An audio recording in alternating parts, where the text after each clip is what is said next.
ये हैं कि आखिरकार ज़ैनब है जिसे अब नौशीन उकसाएगी कि अब वो रूसा को नुकसान पहुंचाए।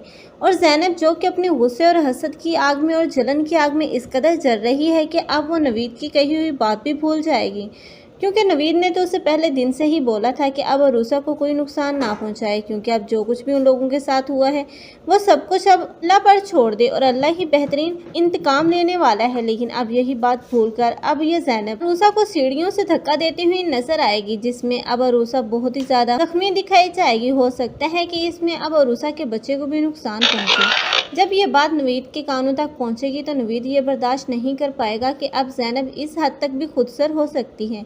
हालांकि उसे मना करने के बावजूद भी उसने इतनी बड़ी गलती कर दी, इसलिए अब वो ज़ैनब को अपनी ज़िंदगी से निकाल बाहर करेगा। और ज़ैनब जब अपनी माँ के घर जाएगी तो वहाँ पर अब उसे एहसास होगा कि अब उसने अपनी सास और उस घर वालों के साथ कितना गलत किया, क्योंकि अब तन्हाई में अब उसे रिश्तों की कदर होगी। लेकिन दूसरी तरफ नौशीन की हकीकत भी वो जान ही जाएगी, क्योंकि अरूसा खुद उसे बताएगी कि जो कुछ भी उसके साथ हुआ था वो उसने नहीं बल्कि वो नौशीन ने ही करवाया था। लेकिन नौशीन का सच आने पर अहमद भी अब उसका साथ नहीं देगा, और जहां पर अहमद को ये पता चलेगा कि अब उसकी मां ने ही अब उसके शेयर्स अपनी बेटी के हवाले कर दिए और सजल ने कितने धड़ल्ले से वो भी अब नवीद को बेच डाले, तो ये बात तो बिल्कुल भी बर्दाश्त नहीं कर सकता अहमद।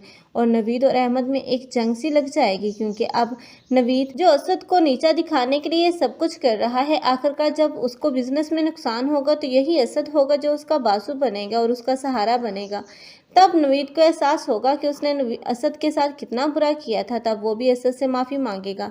लेकिन अहमद है, हो सकता है कि अब उसे भी नवीद और असद अपना ही लें, लेकिन नौशीन है उसका अंजाम तो इबरतनाक देखने को मिलेगा। आप लोगों को ये ड्रामा कैसा लग रहा है कमेंट सेक्शन में अपनी कीमती राय के इजहार लाजमी करें। मज़ीद ऐसे रिव्यूज़ के लिए हमारे चैनल को लाजमी सब्सक्राइब कर लें। अगर आप लोगों को हमारी वीडियो अच्छी लगी हो तो वीडियो को लाइक करना और दोस्तों के साथ शेयर करना मत भूलिएगा। अल्लाह हाफिज़।